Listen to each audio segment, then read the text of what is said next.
C'est audible. Trop bien. Bienvenue. Qui connaît Dust ici? Ok. Qui utilise Dust? Qui connaît le bon? Ouais, ok. Merci d'ailleurs, et merci à Héloïse. Bon, Héloïse qui était mon interlocutrice principale pour organiser ça ce soir. Donc c'est cool. Vous êtes à peu près au courant des festivités. Donc on va avoir quelques speakers qu'on remercie et que vous allez voir chacun à leur tour présenter et démo un peu leur usage de Dust dans leur boîte respective. Ensuite, on fera quelques minutes de questions-réponses tous ensemble ici. Et après, on continuera les festivités en haut, là où vous étiez, en mode apéro. Ils seront chacun encore là-haut, un peu éparpillés. Donc si vous avez des questions très précises sur leur cas d'usage, sur je ne sais quoi, il ne faut pas hésiter à les attraper et à poser vos questions. Ils sont prévenus. Que dire? C'est bon en fait. Témine commence. Ouais, mais je vois qu'il y a des slides un petit peu... Ah oui, il y a des slides. Ok, je suis très préparé, comme vous pouvez voir. Pour nous le pardonner. Il y a des slides. Ok. Bon news. Que fait Dust? Que fait Dust? Ouais, mais tout le monde est au courant de Dust? Ça vaut le coup une petite phrase sur Dust? Hein? Laisse Rob parler du bon. Allez, je laisse Rob parler du bon. Si les gens n'entendent pas parler du bon, ça va faire... salut à tous, donc moi je représente le bon, comme ce slide le laisse penser. Donc on vous refait un peu le truc de la chose qu'on fait à chaque fois. Donc, est-ce que vous savez me dire ce que sont ces deux nombres? Non? Et bien figurez-vous que c'est incroyable, mais c'est effectivement 1388 active users par mois.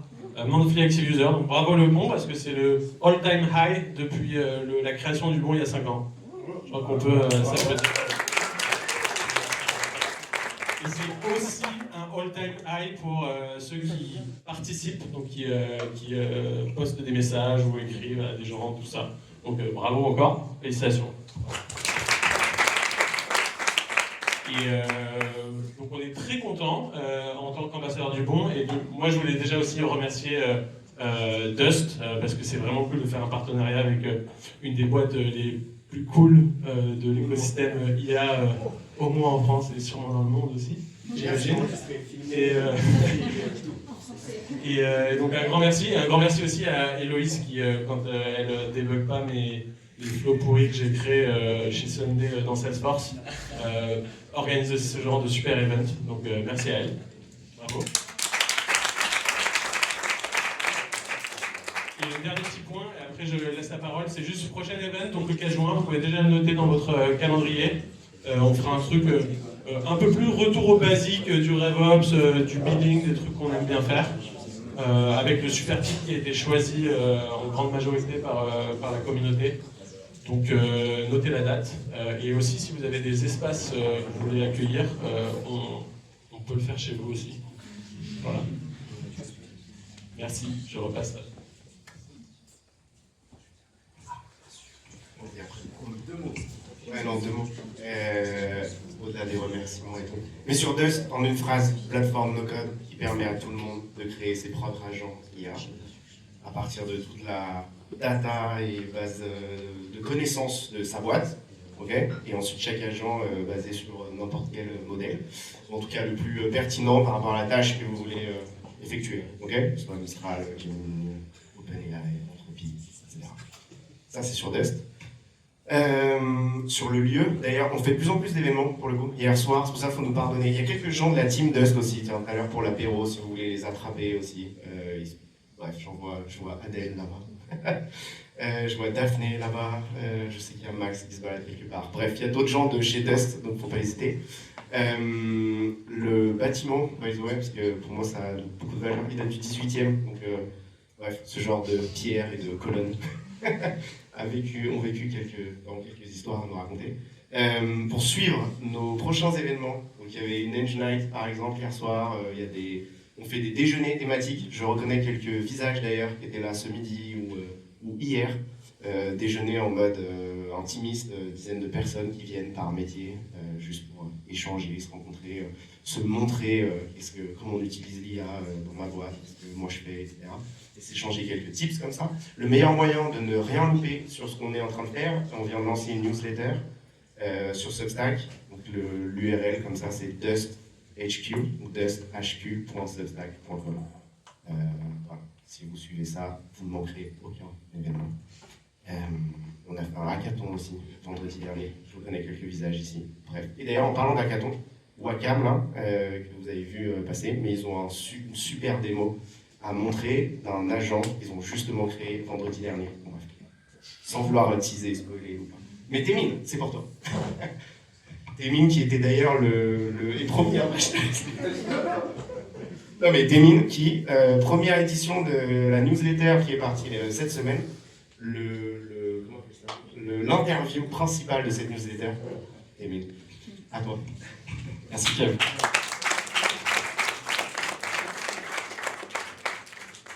Salut, donc moi je suis Product Manager dans une boîte qui s'appelle eFun, je vais vous en parler, j'ai des super slides corporate. Avant de commencer, qui se sent novice sur l'IA générative? Ah, il y a quelques mains? Ok. Faut oser. Donc, c'est une presse pour vous. Hein. Et donc là, en gros, ce que je raconte, c'est qu'il n'y a pas si longtemps, je disais franchement pas de Dust, alors c'était déployé dans ma boîte depuis plusieurs mois. Et je vous raconte un peu le déclic. Donc, les slides corporate. eFun, c'est une boîte qui fait des logiciels pour le soin avec de l'envoi dématérialisé de documents médicaux dans les hôpitaux. Et dans l'autre sens, on reçoit des documents, on aide à les ranger dans le logiciel du médecin.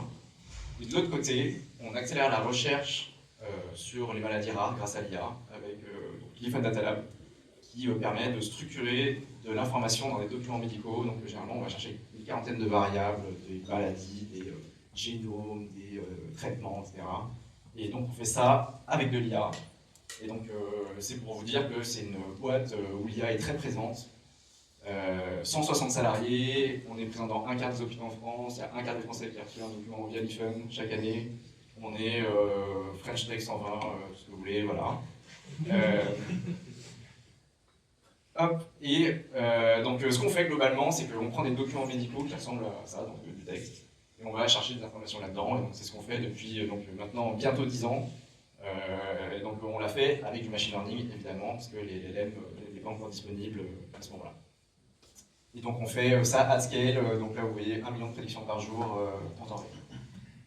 Et donc maintenant que je vous ai dit tout ça, une boîte dont l'asset principal est l'IA, moi de mon côté en fait avec l'IA générative j'étais franchement à poil. Et donc j'ai quand même testé ChatGPT peu après leur lancement, parce que je me suis dit ça a l'air, tout le monde en parle, il faut vraiment que je teste ce truc, que je comprenne comment ça marche. Et en fait à ce moment-là je trouvais que c'était hyper difficile de trouver un bon cas d'usage, hyper difficile de vérifier les sources. Et du coup, quand il y a une hallucination, soit tu as confiance et en fait on est coupé, et soit tu te dis bon en fait j'ai franchement pas confiance et je vais tout vérifier, donc en fait je me dis autant que je le fasse moi-même et donc zéro ROI. Est-ce qu'il y en a qui ont été dans cette situation-là?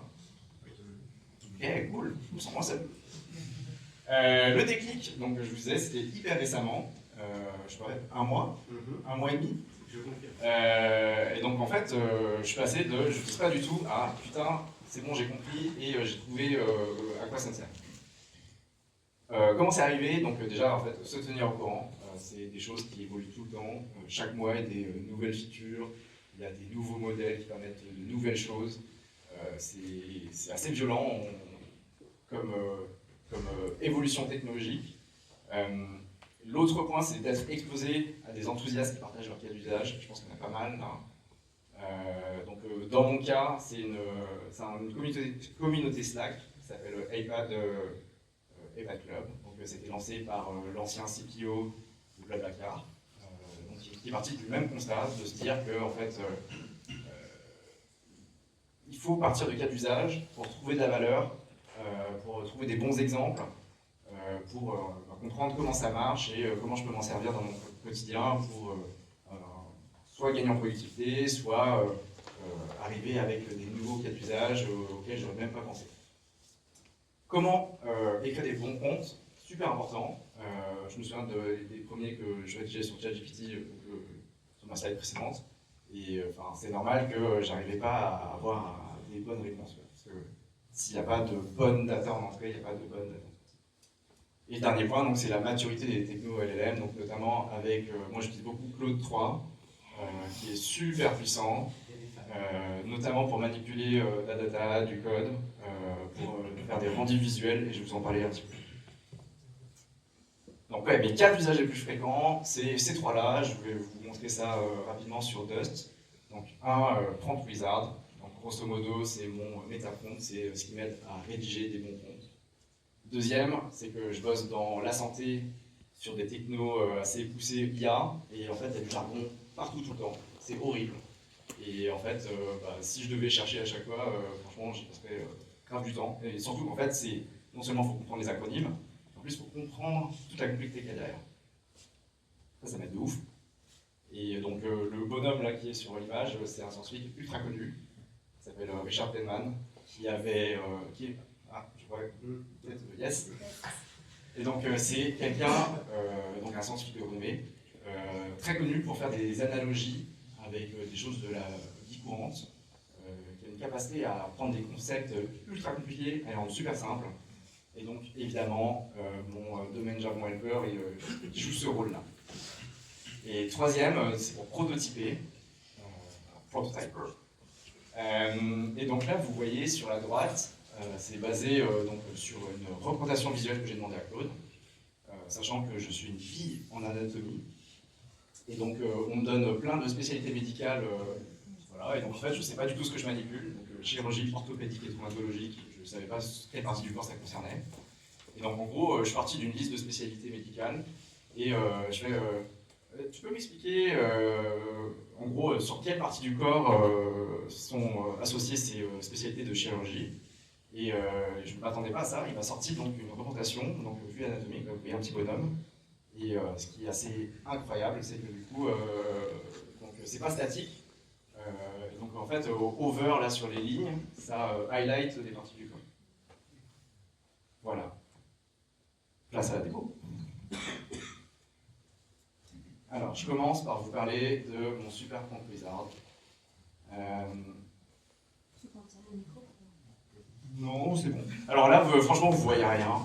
À la limite, surtout au fond, là, je pense que vous avez lâché l'affaire depuis tout à l'heure. Mais, ce que je raconte ici, non, je la refais. Dans Dust, il y a un template de prompt pointer. C'est tout ce qu'il y a en bas. Il n'a pas été briefé. Je suis parti de là parce que j'avais trop la flemme de mettre plein de textes pour expliquer au LLM comment ça marche. Par contre, ce qui est hyper intéressant dans cette modif-là, c'est, donc je l'ai volé, hein, ça vient pas de moi. C'est qu'en gros, sur l'output que j'attends, en gros il y a 3 choses. C'est donc, évidemment, donne-moi le prompt par rapport à ce que je t'ai demandé. Donc donne-moi le meilleur prompt par rapport à ce que je t'ai donné en entrée. Donc potentiellement, je peux juste lui dire, je veux faire un prompt pour écrire une présentation pour invitation. En 2, critique ce prompt amélioré en étant vert. Je ne sais pas ce que ça rajoute, mais voilà. Et surtout, donne-moi une note sur 5. Et la note sur 5, en fait, c'est une super interface entre le prompt et moi pour évaluer si c'est cool ou si c'est nul. Et en 3, donne-moi des questions de follow-up pour que je puisse améliorer tout ça. Ok. Maintenant que je vous ai dit ça, on va faire un petit démo. Alors, qu'est-ce qu'on fait? Qu'est-ce qu'on fait comme agent Dust là? Du cas d'usage. Allez, du cas d'usage. Allez, on y va. Un mot-clé, ça suffit. Je pense qu'il faut que tu désignes quelques. Ok, alors, je vais vous faire une démo d'abord d'un super mauvais prompt. Donne-moi un prompt qui est là. Vas-y, je suis chaud. Une étoile, allez. Une étoile sur 100.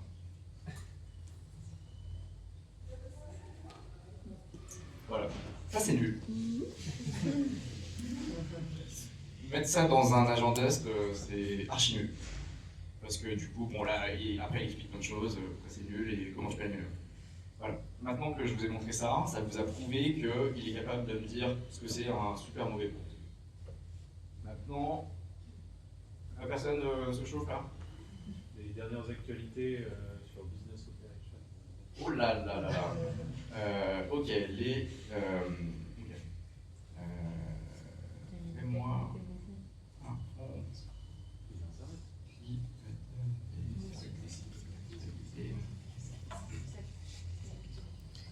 Est-ce que tu peux dire ce que tu écris, s'il te plaît?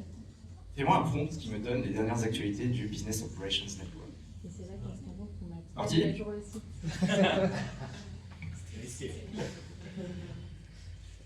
Alors. Ok, donc là il me sort un prompt.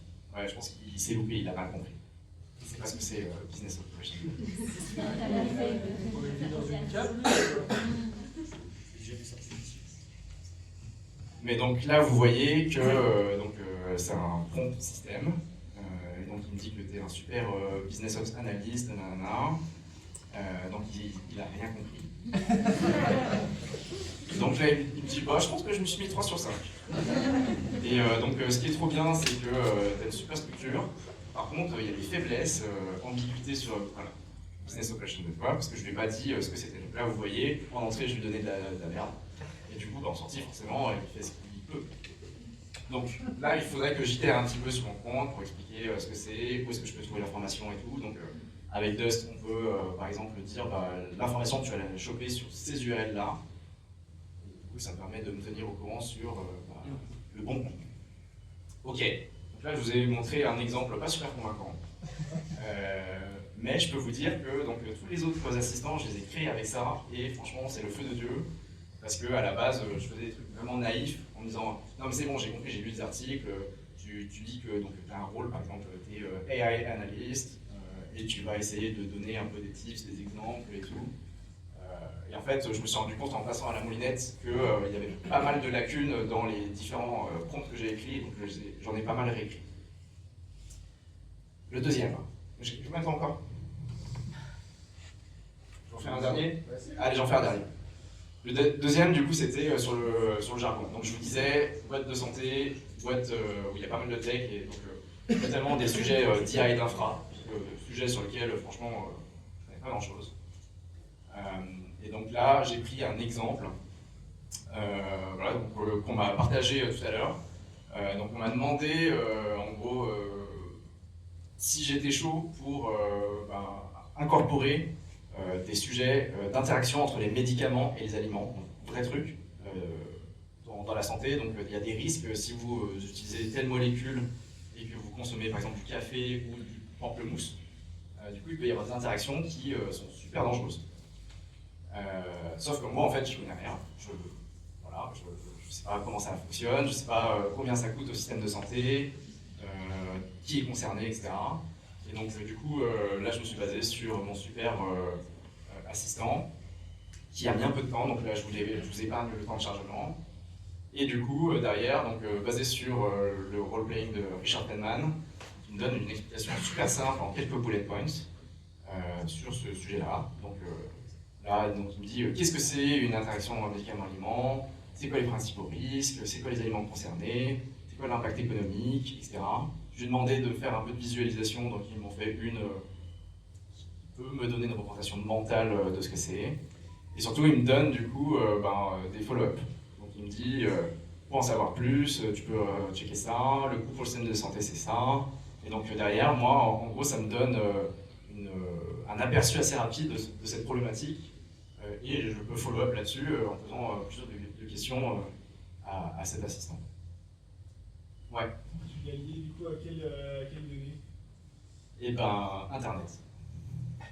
Là, pour le coup, c'est un peu straightforward. Après, il y a d'autres assistants où tu dis, moi je veux qu'ils regardent à cet endroit-là. Voilà. Et dernier truc, je vous disais, et promis, j'arrête. Je vous disais, en termes de représentation visuelle, Claude, ça c'est incroyable. Donc je suis parti, alors je ne pourrais pas vous montrer, mais je suis parti d'un petit schéma donc, que j'ai fait sur une feuille libre, à l'arrache. J'ai pris une photo, je l'ai envoyée et j'ai compté un petit peu pour lui dire je veux construire un prototype cliquable, ça doit faire ça. Et donc, évidemment, dans mon assistant, je dis, je travaille dans le domaine de la santé, nan. Et du coup, Claude est capable de sortir des protos, donc c'est du React derrière, qui sont effectivement cliquables et qui me permettent du coup d'itérer assez rapidement avec mes utilisateurs pour, par exemple, leur partager des idées ou quand eux me donnent des idées, moi en live, je peux leur dire « Ah bah tiens, attends, je te fais un truc vite fait, qui s'en pense. » Voilà. Donc ça c'était mes cas d'usage de Product Manager et donc mes recos pour les débutants, donc il y en a quelques-uns dans la salle. Donc c'est inspirez-vous de vos pairs qui en tirent de la valeur. C'est super important pour du coup, toujours rester au courant de à quel point c'est incroyable ou pas c'est important. Prenez le temps d'expérimenter vous-même, parce que mine de rien, il faut un peu tester soi-même pour s'approprier ça. Et surtout rester critique et vérifier. Parce que des fois il y a des petites dingueries et donc il faut toujours vérifier les sources, ce qui est extrêmement bien fait du coup ici. Voilà.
Hello. Du coup, nous, c'est Wacam. Et on va vous faire un petit retour d'expérience sur un cas d'usage avancé sur lequel notre équipe Camille, son petit nom. Camille, c'est notre mascotte et on a ajouté AI dedans. Du coup, moi, c'est Étienne. Je suis responsable de l'architecture, de la plateforme cloud et du projet autour de l'IA générative chez Wacam. Et je suis accompagné de Wided. Et du coup, salut à tous. Moi, c'est Wided et du coup, je suis data scientist chez Wacam. Et j'accompagne Étienne sur tous les sujets autour de la Gen AI pour construire tous les agents et les mettre à disposition à nos clients. Du coup, Wacam, en quelques mots. On est une entreprise qui fait de l'assurance. On n'est pas connu du grand public parce qu'on fait du B2B2C. Donc on est en partenariat avec des courtiers, ce qu'on appelle des distributeurs de produits d'assurance. Et on est spécialisé dans la création de produits d'assurance en marque blanche pour des courtiers distributeurs. Si il vous arrive de prendre un Uber de temps en temps, ou de vous faire livrer des courses, ou potentiellement d'être assuré en assurance habitation chez un grand courtier de la place, il se peut que vous soyez assuré chez Wacam. On est présent dans 32 pays européens, on opère essentiellement depuis la France et le Royaume-Uni, et on fait quasiment 1 milliard de chiffre d'affaires avec environ 300 salariés. Donc on a un enjeu de scalabilité business très fort, tout en ayant une maîtrise, on va dire, de nos dépenses. Je vais directement à l'essentiel. Ça, c'est les stats sur l'usage de Dust chez Wacam. Donc nous, on a positionné Dust comme étant une plateforme pour les collaborateurs. Donc on a 74% d'adoption chez les salariés, au moins un usage dans le mois. On a créé, donc c'est tout Wacam, 142 agents, enfin plus de 142 agents, mais il y en a 142 qui ont été utilisés dans les 30 derniers jours. Et globalement, l'adoption est en croissance. Et donc le bump que vous voyez là, ça c'était la bêta-test août-septembre. Et on a ouvert à toute l'entreprise au mois d'octobre. Et on a eu très vite la solution, une fois que vous l'avez essayé, vous l'avez adoptée. Et donc ça marche très fort chez nous.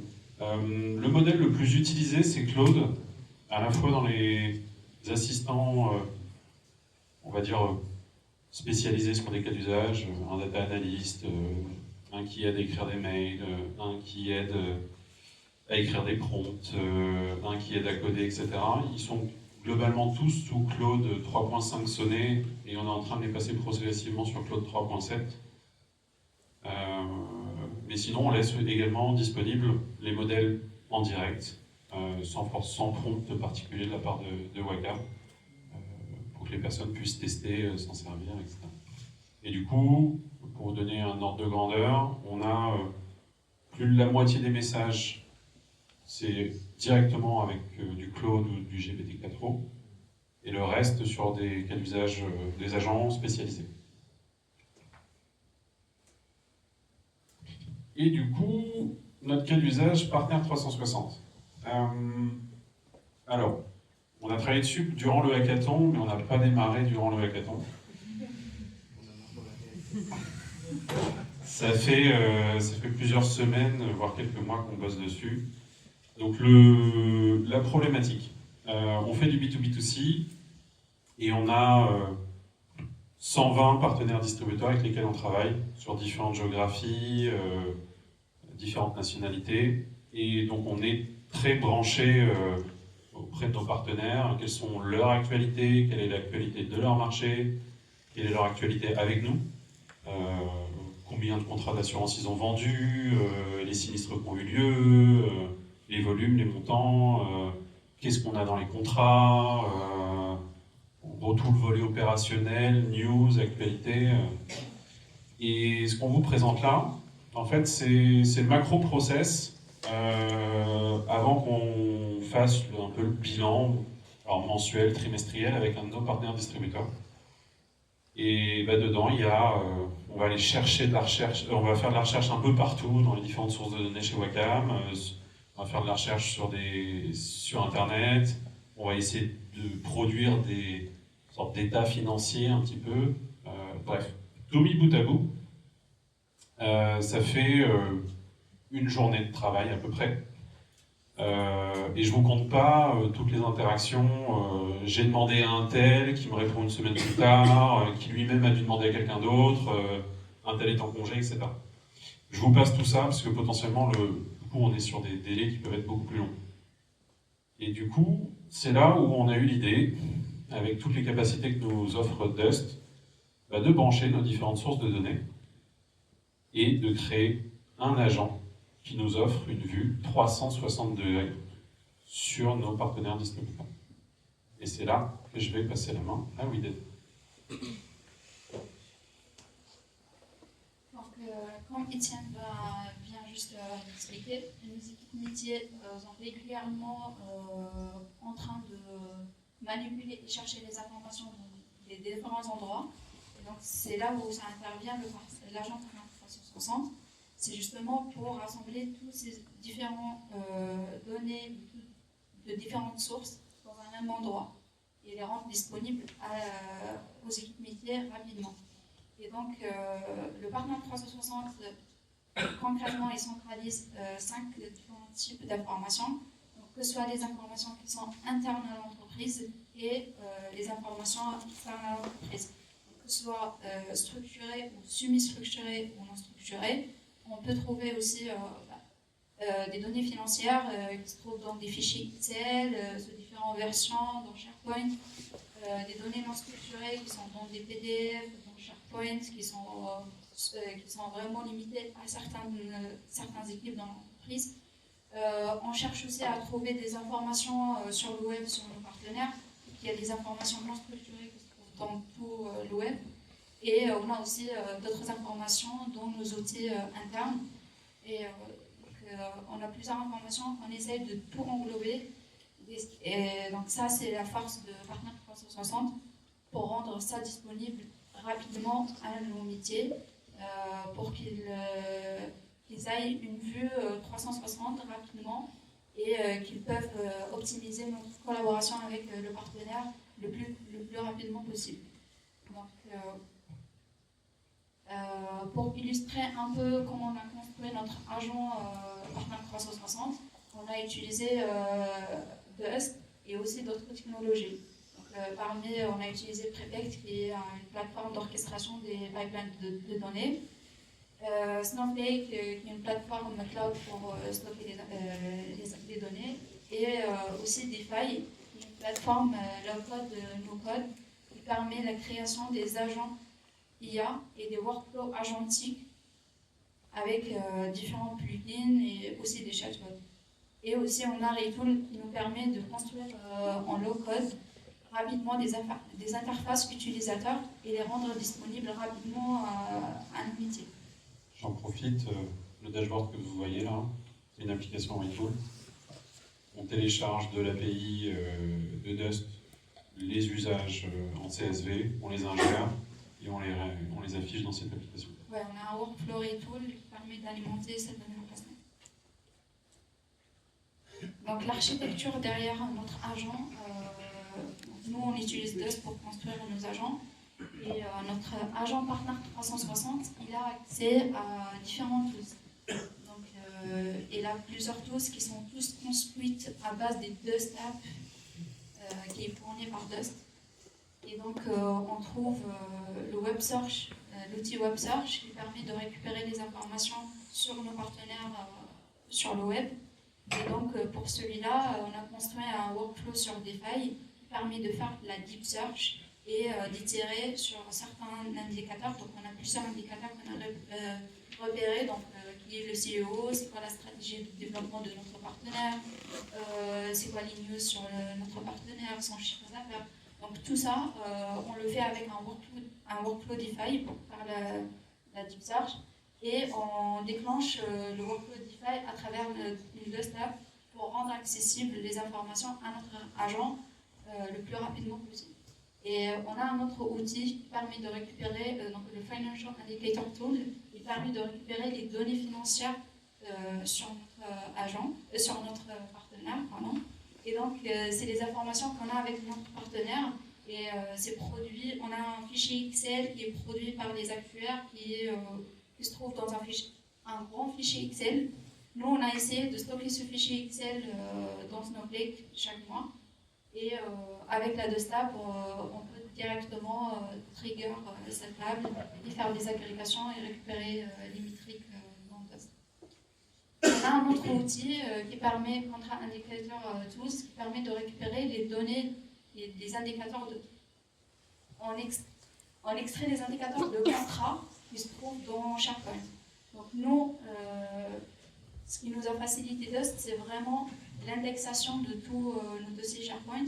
Donc on a tout notre SharePoint qui est indexé sur Dust et on utilise une Dust App qui nous permet de filtrer sur nos dossiers dans SharePoint directement, dans la Dust App, pour permettre de récupérer pour un partenaire donné le dossier avec tous les PDF qui se trouvent dedans, donc tous nos contrats, nos avenants et nos annexes.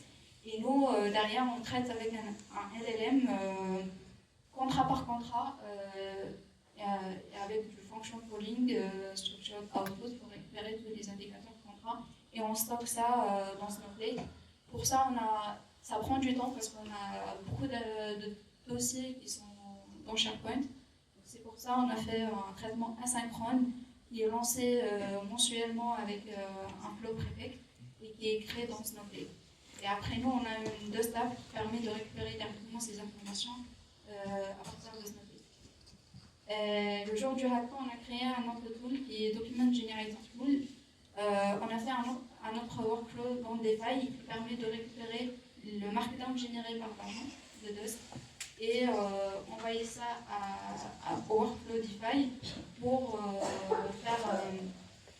générer un doclic sur un CSV si vous avez du Tableau ou du PPT et il renvoie dans Dust, dans l'affichage, le lien téléchargeable de documents directement qui est stocké dans notre Azure Blob Storage. Donc, pour montrer tout ça, on va faire une démo pour être un peu clair. Alors pour la postérité, du coup, dans le cadre du hackathon, on avait déjà l'essentiel de ça. Ce sur quoi on a bossé, c'est la Deep Search. On avait une recherche naïve qui a ramené des résultats assez superficiels. Donc, maintenant, notre Deep Search, elle passe plus de 10 minutes à scraper des centaines de pages. Et donc, on la déclenche en asynchrone, on stocke les résultats et après on restitue. Et on a bossé sur le Document Generator Tool pour être capable de générer un rapport dans différents formats. Et enfin, on avait un agent qui était très statique. On lui donne le nom d'un distributeur, il nous fait le report. On l'a rendu modulaire. C'est-à-dire, et vous allez le voir dans le cadre de la démo, ce qu'on entend par là. On est beaucoup plus dans une approche conversationnelle. Et bien, c'est parti. Et là.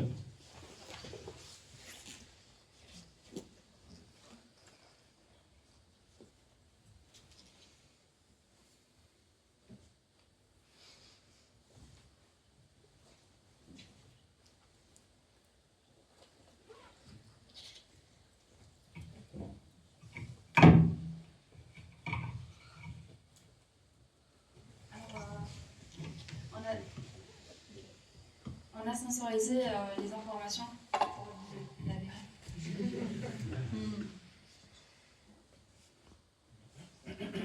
Là, on a notre agent et si on lui donne rien, il va nous demander le nom de partenaire qu'on veut analyser avec une liste d'options qu'il peut faire. Donc, il peut générer un rapport complet d'analyse sur notre partenaire. Il peut aussi faire récupérer juste les données qu'il a récupérées du web, ou bien les données financières, ou le DRA score, ou les données de contrat. Donc là, je peux lui donner le nom de partenaire, et je lui dis par exemple le MDR data, je veux récupérer les données financières. Donc là, il a à sa disposition tous les différents tools qu'on a déjà montrés, mais en fonction de ce qu'il demande l'utilisateur, lorsqu'il demande le rapport complet, il peut faire tourner tous les tools et rendre le rapport complet, ou sinon utiliser juste le tool qu'il a demandé. Donc là, il a récupéré juste les données financières. Je peux lui demander d'un autre partenaire, les données financières d'un autre partenaire. Et les comparer aussi.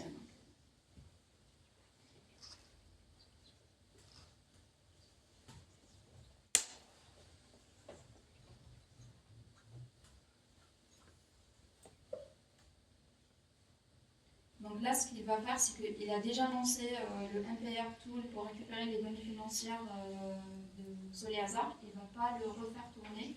Il va juste faire tourner le MPR tool pour récupérer les procédures et faire l'analyse comparative.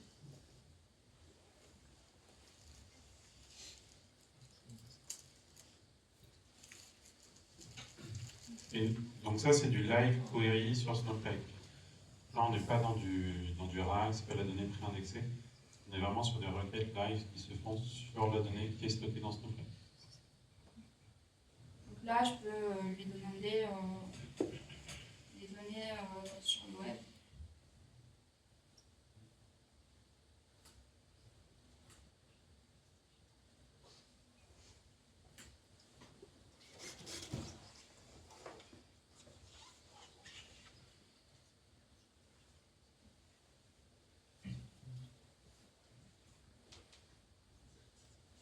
Donc là, nous, ce qu'on a fait pour la web search, c'est que la web search, lorsqu'on l'a améliorée en faisant une deep search, ça prend beaucoup de temps. Et donc on fait tourner ça en asynchrone, on stocke les informations dans Snowflake et avec une autre desktop, on fait le live query avec Snowflake. Et là, on récupère toutes les informations de la market intelligence sur notre partenaire, donc qui est le CEO, les products de notre partenaire, son chiffre d'affaires, les employés, sa stratégie de développement, les latest news. Et donc plutôt que d'aller vraiment solliciter l'équipe qui fait la market watch sur le partenaire, qui prennent du temps pour répondre et pour collecter ces informations. Fallait juste demander à notre agent et juste le temps de vérifier les résultats. Donc là, je peux lui demander de m'extraire les comparatifs qu'il a fait sur les deux partenaires et me générer un index.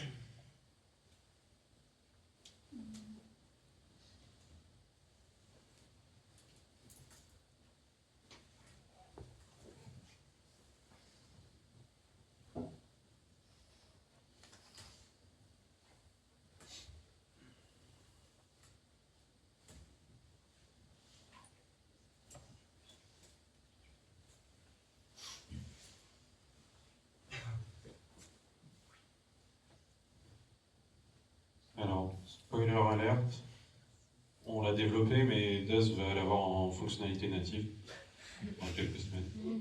Quelques jours, peut-être même. Voilà. Mais bon, ça nous a pris que quelques heures.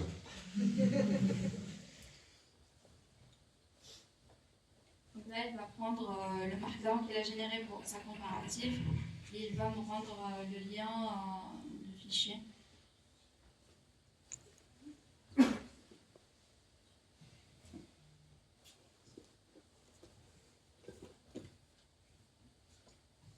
C'est le fichier qui m'a généré. Et là, adoption plus de la part de nos utilisateurs, parce qu'il n'y a plus de copier-coller à faire. Et aussi, on peut interagir avec notre agent en disant voilà, est-ce que tu peux me récupérer le DRA score et mettre à jour le fichier. Du coup, il va récupérer le DRA score et le mettre à jour. Alors, on a essayé de faire une présentation PowerPoint sur la base de ça. C'est pas parfait encore, mais ça va être le stade ultime. Si on fait ça, c'est 100% d'adoption.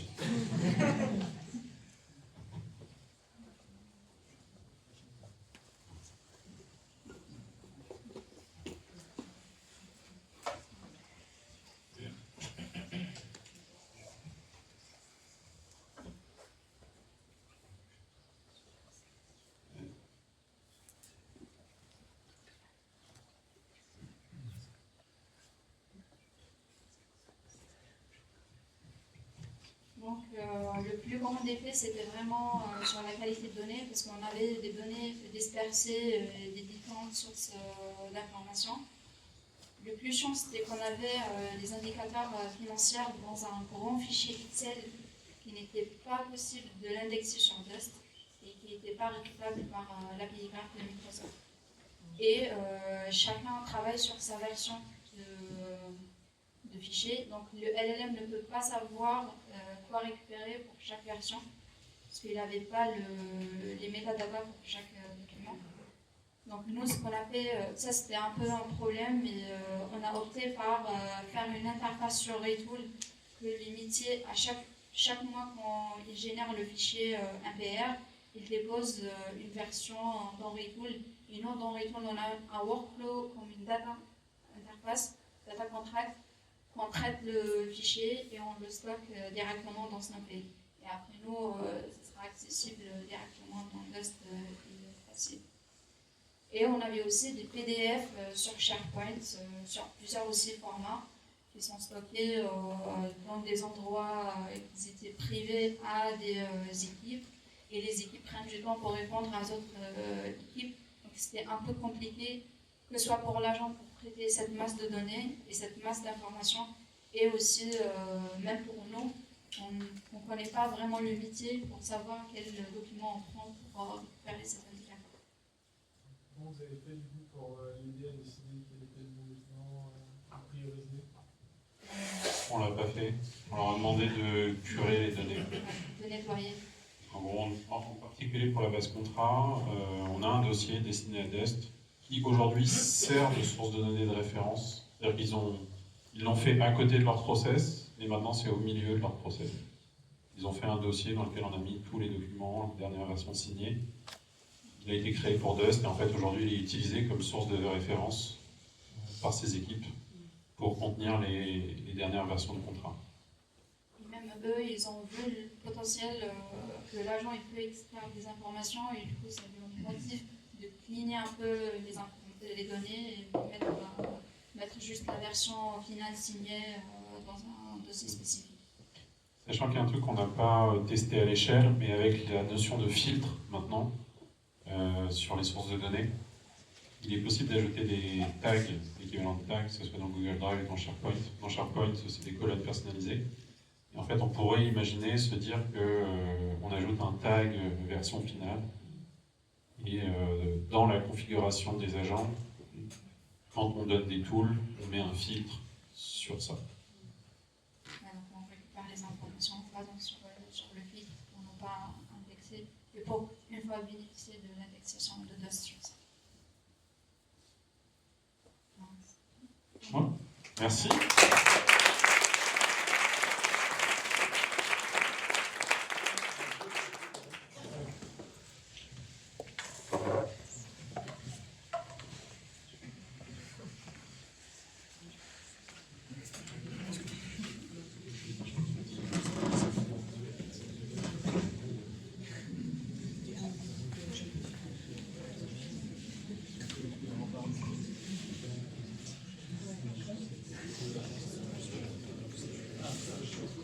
Ok, alors salut à tous, moi c'est Laure, je ne suis pas sur le line-up parce que je suis juste là en support de Léandre.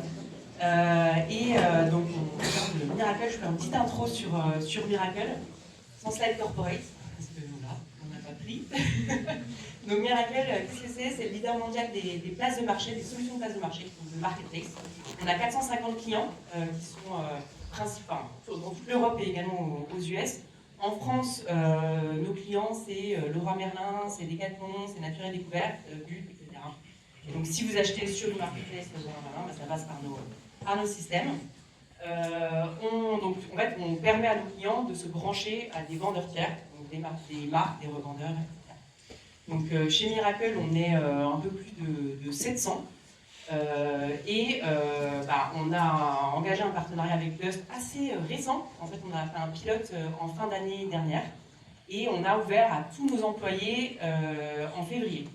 On a plus de 90% d'usage aujourd'hui, et donc ça c'est cool, parce qu'avec ChatGPT on était à moins. Le changement a été, évidemment, il y a un peu de résistance au changement, etc. Mais finalement la plateforme est super bien adoptée.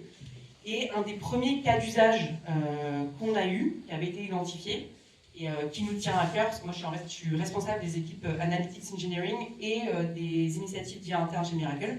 Et donc c'est le use case Data Analyst, qui est un des premiers qu'on a développé et qu'on va vous présenter aujourd'hui. Voilà. Et donc, bonjour à tous. Donc moi je m'appelle Léandre Lebizet et je suis AI Engineer chez Miracle. Donc ça veut dire que je construis des agents. Et aujourd'hui, j'ai le plaisir de vous présenter l'agent orienté data.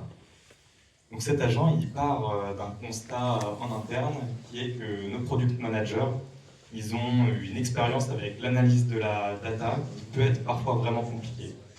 Et ce, sur tout le long du chemin. Ça veut dire que trouver la data, ça va être déjà un premier point qui peut être compliqué. Ça va être où est-ce que je vais trouver la data, sur quelle plateforme, quelle table je vais aller interroger pour trouver la data que je souhaite. Ensuite, pour comprendre la data, on va avoir d'autres questions. C'est-à-dire, est-ce que je requiers la bonne métrique? Est-ce que je suis sur la bonne temporalité? Et on peut avoir des difficultés à ce niveau-là aussi. Pour faire l'analyse, ça peut être un peu plus compliqué. Est-ce que c'est la bonne évolution? Je m'attendais à ça. Ensuite, cette analyse, il faut la partager. Il faut pouvoir créer des dashboards. On peut avoir les compétences. Et derrière, il faut pouvoir la partager, donc avoir choisi le bon dashboard, trouver la bonne data, l'avoir bien comprise et l'avoir bien analysée. Donc là, il y a tout un parcours qui peut être difficile, avec des PM qui vont être plus ou moins à l'aise sur certains aspects. Donc on a pu dresser un petit peu des personas, c'est-à-dire qui sont nos PM, comment est-ce qu'ils se comportent avec cette expérience, sur quel point ils sont à l'aise et sur quel point ils sont moins à l'aise. Et on a dressé 4 stratégies pour nos PM.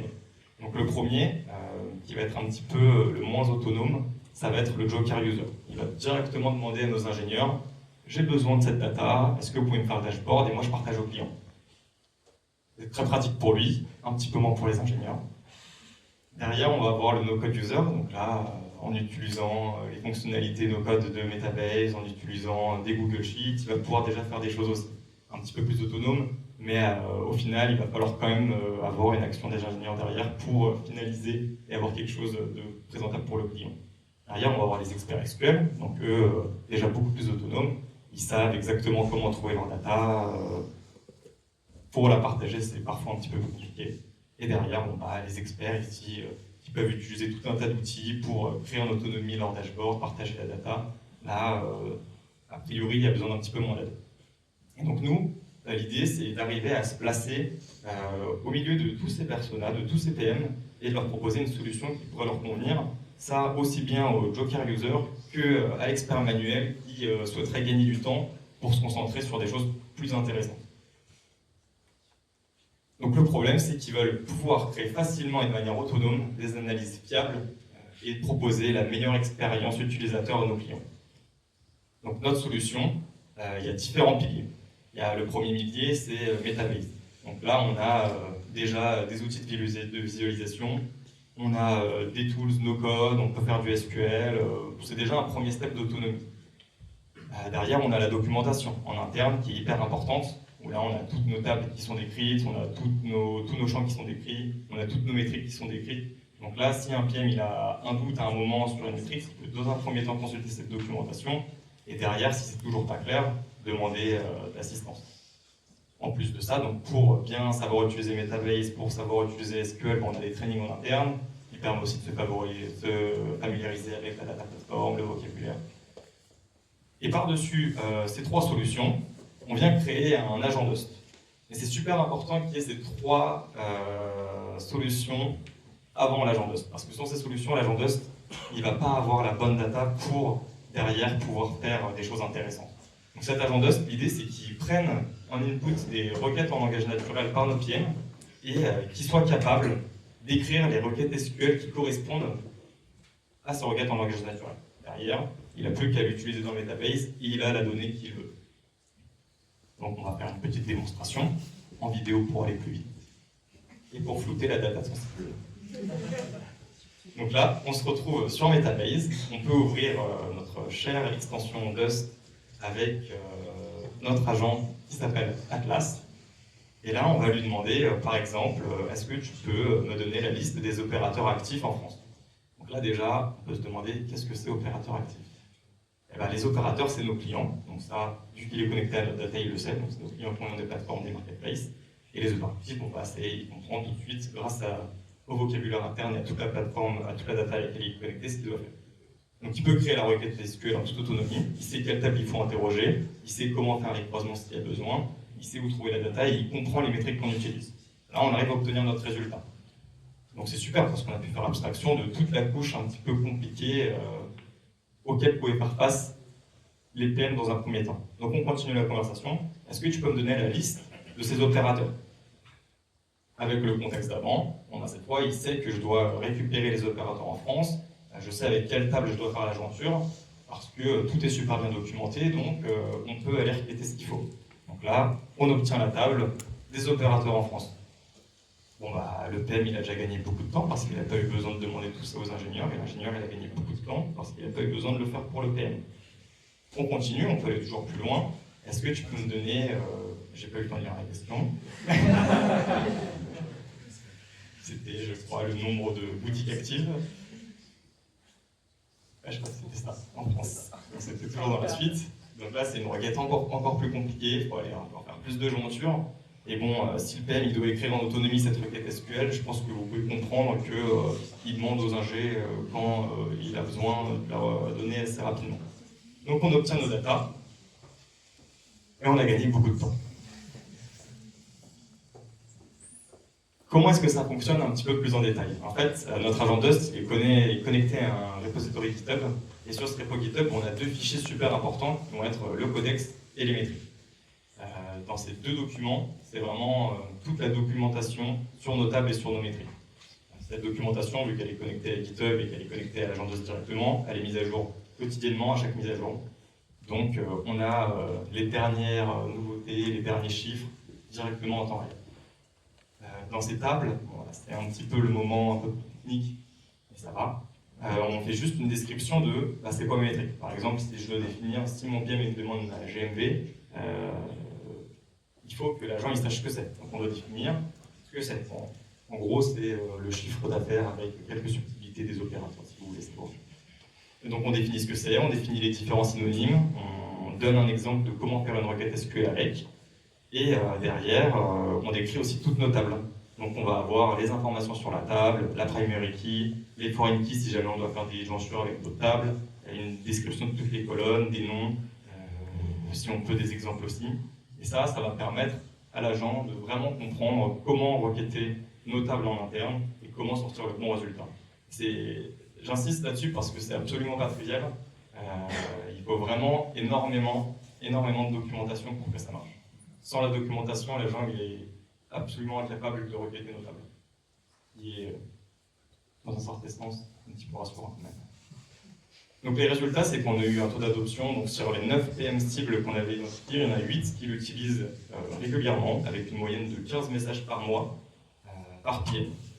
Donc en moyenne, on a eu un total de plus de 1000 messages depuis le lancement de cet agent, donc ça fait quand même 1000 interactions économisées pour nos ingénieurs, ce qui n'est pas négligeable. Et surtout, on a eu, depuis le lancement, un total de 0% de Joker User, qui est très sympa aussi. En termes d'apprentissage, 3 choses hyper importantes qu'on a notées. Déjà, le modèle. En fonction du modèle qu'on choisit, on n'a pas du tout les mêmes résultats, surtout sur des thématiques de code. On a fait un benchmark avec GPT, Claude, Mistral et Gemini. Et sur les requêtes les plus compliquées, clairement, Claude s'en sortait toujours mieux. Donc, une fois qu'on a créé un agent, c'est toujours une bonne idée de comparer les différents modèles parce que parfois, simplement changer de modèle, ça peut améliorer pas mal les résultats. Les data et la documentation, un autre point super important sur lequel je vais encore insister, parce que si vraiment on donne de la data mauvaise en entrée, forcément en sortie, de manière quasi systématique, on aura un résultat probablement pas terrible.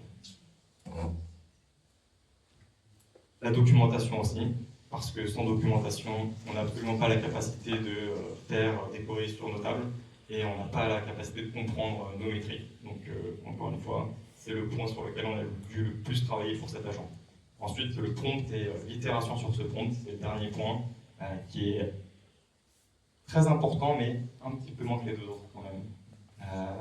Là, ici, notre méthode en interne, ça va très souvent être de trouver un groupe de bêta-testeurs, on récupère les feedbacks, on itère sur le prompt, et on a très peu d'agents qui ont connu moins de 25 à 30 itérations avant de fonctionner comme on le souhaitait. On utilise Prompt Writer, mais il n'est pas assez bien. Merci beaucoup pour votre attention. Et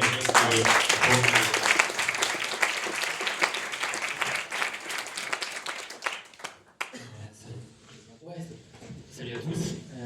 Du coup, moi c'est Léo. Je suis data product manager chez Malte. Très rapidement, parce que je crois que tout le monde va aller manger. Malte, c'est une place de marché donc, qui connecte les freelances et les entreprises en 2 clics. C'est une entreprise française qui a été créée il y a plus de 10 ans, qui opère en Europe dans plus de 15 bureaux. Et si je suis là aujourd'hui, c'est pour vous parler de notre dernière feature des research qu'on connaît énormément, mais c'est un peu plus d'efficacité en interne permise par l'IA. Vous en doutez, vous l'avez compris notamment par Dust. D'abord, en plus, qu'on a essayé de construire chez Malte pour améliorer l'efficacité interne. Donc, on a commencé à utiliser Dust il y a un peu plus d'1 an. En fait, on est parti, on a essayé de reconstruire Dust et on n'y est pas arrivé. Spoiler. Parce que Dust, ils ont un produit canon, vous l'avez vu, mais aussi, en fait, ils permettent de débloquer énormément de use cases. Et en fait, c'est un peu notre vision. On s'est dit, ok, on va partir sur des use cases, on va essayer d'aller les creuser et d'aller jusqu'au bout. Ça part par du texte SQL, ça passe par de la connaissance produit, etc. On a 3 niveaux d'assistants Dust. Les premiers, c'est ce qu'on appelle les assistants. Donc là, c'est vraiment de la conversation simple. C'est un assistant pour lequel on va connecter de la donnée et on va brancher donc, Claude aussi, je peux que plus soyez sur la puissance de Claude, pour avoir des réponses sur la documentation produit, sur les pitchs, comment répondre aux objections pour les sales, comment écrire les comptes, etc. Rapidement, on s'est rendu compte que le copier-coller, ça marchait bien, mais ça amenait un gros problème de friction pour les utilisateurs. Donc on a essayé d'embed cette expérience-là dans les workflows. Donc on a développé de nouveaux use cases, par exemple la collecte de feedback produit et la remontée automatique dans une base de données, l'aide aux équipes ClientOps pour gérer toutes les questions de compliance qu'on peut avoir, ou la traduction de contenu. Claude est très fort pour la traduction de contenu, mais en fait, si toutes les personnes qui rédigent du contenu doivent faire des copier-coller, bah, c'est 2 secondes mis bout à bout à la fin du mois, c'est énormément de temps perdu. Mais aujourd'hui, on va se concentrer donc, sur un agent qu'on a développé depuis plus d'1 an, qui est un agent pour le Customer Care. Pourquoi on vous le présente? Et on est assez fiers aussi parce que c'est le use case qui a le plus d'impact pour nous, mais qui aussi a le plus gros ROI. En fait, l'équipe Customer Care, c'est celle qui répond aux tickets. Il y a beaucoup de volume, il y a beaucoup de tâches répétitives, et surtout c'est quelque chose de très quantifiable. Donc en fait, on s'est un peu, quand on a commencé à creuser le sujet, on a vu très rapidement le potentiel que pouvait amener Dust et les LLM dans la résolution de ce problème. Et c'est ce que je vais vous présenter aujourd'hui. Donc le Customer Care Agent, son objectif dès le début, c'était d'avoir un assistant qui crée automatiquement des brouillons donc sur 100% des tickets reçus. Pourquoi brouillon? Parce qu'on veut absolument garder un humain dans la boucle pour pouvoir du coup, vérifier la réponse envoyée et pas l'envoyer en direct. Donc nous on utilise Front pour multi-ticketing et on l'a connecté. Du coup, ça va être pour mes fans de channel 10B Automation avec Make. Donc on l'a connecté à l'ensemble pour un nouveau ticket reçu. Via Make, en fait, on va aller récupérer l'historique de la conversation. On va aussi aller récupérer toutes les infos qu'on a sur les personnes qui nous parlent dans notre base de données BigQuery. Ensuite, on va avoir un premier agent de Dust qui va identifier le sujet. Pourquoi ça? Parce qu'en fait, on s'est rendu compte qu'un agent qui répond à tout, bah, c'est pas efficace. Donc en fait, on a créé plein de petits agents très spécialisés, très détaillés, avec du contenu qui vient de Notion, qui vient de Google Drive, qui vient de Template, qui vient de que sais-je. Donc on a un agent qui va répondre aux questions de compliance, un agent qui va répondre aux questions de billing, de visibilité, de paiement, etc. Tous ces agents vont venir générer un draft, donc un brouillon dans Front, idéalement sur le ticket qui a été reçu. Et enfin, on a une personne qui va venir valider le ticket, noter la réponse et envoyer cette réponse-là. Donc en live, ça ressemble à ça. Là, je suis dans Front.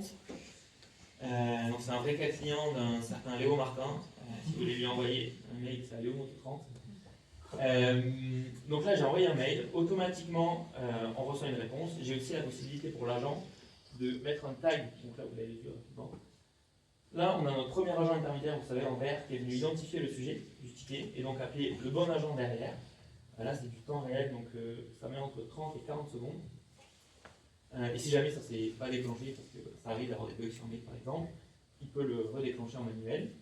Ce système de tag aussi, c'est ce qui va nous permettre derrière de monitorer le nombre de bonnes réponses, mauvaises réponses, etc. Et voir aussi combien de tickets on a rédigé. Et là, normalement, si tout va bien, on a un brouillon qui apparaît, donc qui est basé sur effectivement les templates qualifiés de Customer Care, qui est un peu bien mis en forme avec du HTML pour que ce soit facilement envoyable. Moi, en tant qu'agent, je vois ça, je réponds, j'ai plus qu'à envoyer, là en l'occurrence archivé, je vais pas me répondre, et le tour de jeu. Voilà. Donc sur cet agent-là, le but c'était de vous présenter un peu nos learnings. Pardon. Au début, on s'est posé la question de est-ce qu'on a le manuel versus l'automatique. Donc c'est ce que vous avez vu. Au début, on est allé un peu trop vite et on a déployé en automatique tous les tickets. Et en fait, on s'est rendu compte qu'on n'était pas efficace sur tous les tickets. Donc, comment ça se passe? On essaie de craquer un petit sujet verticalisé, une spécialisation, et une fois qu'on est bon sur ça, on commence à l'automatiser. Le fait d'avoir pas mal creusé, ça nous a permis de développer de nouveaux use cases. Par exemple, le Conversation History. En fait, en échangeant pas mal avec les personnes de Customer Care, ils s'envoient la balle pas mal sur les tickets, parce qu'une personne n'est pas là, parce qu'une personne part en vacances, etc. Donc une personne qui arrive sur un ticket avec 20 messages, bah là elle a besoin de pouvoir le résumer facilement. En fait, on a réutilisé des briques et avec les tags, on va venir expliquer tout ça. Je vais passer rapidement sur tous les points, mais ce qui est important, c'est, on pourra en parler après si vous voulez, commencer petit sur des niches, des sujets très spécialisés et après ouvrir et déployer. Et aussi penser dès le début à un système de monitoring, parce qu'en fait, comme l'a dit Léandre, il y a énormément d'itérations sur les prompts et c'est très difficile de se dire entre deux itérations laquelle est la plus efficace. Donc avec un système de monitoring de la part des personnes, on peut voir at scale et sans biais si ça répond bien. Plus globalement, qu'est-ce qu'on a appris dans l'implémentation de Dust? Le premier, c'est qu'il y a des initiatives qui vont mourir. Là, je vous présente des cas qui marchent bien, etc. Vous avez plein de use cases, mais en fait, ça ne représente que 40% de tout ce qu'on a lancé. Il y a plusieurs réponses à ça. C'est qu'il y a un mauvais time to market. Des fois, on était trop concentré sur la solution et pas sur le problème qu'on voulait régler. Ou aussi, on manquait de personnes qui pouvaient vraiment pousser la solution long terme. Donc ça, bah, c'est ok, on vit avec, on retentera l'année prochaine et peut-être ça marchera mieux. L'autre point, c'est que personne lit les Slack, les emails ou les communications. Donc faire des grandes annonces en interne, ça marche bien. Passer des heures sur des super vidéos chialées, c'est sympa. Mais en vrai, le mieux, c'est d'aller avec des users, parler avec eux, s'asseoir à côté, débloquer des petits quick wins, prouver qu'on peut réaliser des choses sympas. Et le dernier point, vous l'avez peut-être vu sur la casquette, ça vous a peut-être fait marrer, mais on a fait un logo, MathAI. Pourquoi? Parce qu'en fait, le vrai deal, c'est qu'il faut expliquer aux gens pourquoi utiliser ChatGPT en gratuit. C'est pas bien au niveau compliance, c'est pas bien au niveau security, etc. Donc avoir ce logo-là, MathAI, qui est très sympa, qui reste dans la tête, ça nous permet de brander, d'expliquer combien connecter de la donnée interne, et en fait d'avoir des agents hyper puissants à disposition de tout le monde. Plus globalement, ce qu'on a appris aussi, ce qui fait que ça marche bien chez Malte, c'est qu'on a une approche un peu sandwich. En l'occurrence, c'est plus Big Mac, mais en fait, il y a pas mal d'initiatives. Tout ce qu'on a fait, il y a un peu une croissance organique parce que les gens, les IC, se parlent beaucoup sur ce qui marche, ce qui ne marche pas. Ça permet de faire remonter aux managers et aux leaders. On a aussi une super CTO et des super leaders qui sont hyper engagés dans l'IA, donc qui poussent aussi dans l'autre sens. Et on a aussi des managers qu'on arrive à embarquer. Ce mix des trois, ce Big Mac entre guillemets, ça permet de faire naître un peu des use cases. Et aujourd'hui, on se retrouve juste à avoir trop de demandes et pas assez de personnes pour tout gérer. Le deuxième point, c'est qu'il faut que ce soit une initiative menée par une équipe transverse. Je vous l'ai dit au début, moi je suis dans l'équipe data, mais en fait, je pourrais être dans l'équipe ops, ça c'est pareil. Je sais qu'il y a beaucoup d'ops parmi vous, mais en gros, il faut juste avoir une équipe qui puisse parler au métier, à la data, au tech potentiellement, parce qu'il faut qu'elle parle au métier, qu'elle comprenne vraiment leurs problèmes. Aussi, il faut essayer de break down silos, c'est un grand terme, mais en fait c'est hyper important pour pouvoir connaître ça. Et le dernier point, je vous ai présenté le Customer Care parce que c'est un cas qui est très mesurable et quantifiable. Et si après on veut vouloir engager beaucoup de temps sur d'autres sujets, il faut pouvoir les mesurer parce que derrière il faut aussi pouvoir les vendre en même temps. Sur cette dernière année, je vais finir là-dessus, il faut commencer petit, mais il faut commencer. Je pense que c'est ça qu'on a appris, quitte à ce que ça meure. Franchement, tester et au pire, ça ne marche pas, 1, 2 progrès par arriver. Le deuxième, c'est qu'il faut mesurer. Il n'y a pas d'autre secret. Il va y avoir des feedback loops. Et le dernier, c'est essayer au maximum de permettre à toutes les personnes de construire des agents, de faire naître les use cases, d'exploser leurs problèmes pour leur faciliter la vie. Parce qu'en fait, à la fin, c'est en travaillant tous ensemble. Voilà. Merci à tous. Je ne sais pas si vous voulez conclure.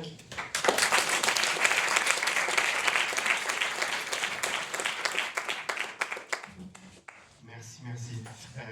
Conclure. Ouais, non, en fait, je pense que vous avez tous faim et envie de boire, donc on va monter. Merci beaucoup quand même à Léo, Léandre, Laure, Émile, Étienne, Wided. Vous les avez vus, ils seront en haut, là, en train de boire et manger parmi vous, donc n'hésitez pas. Ok? Trop bien.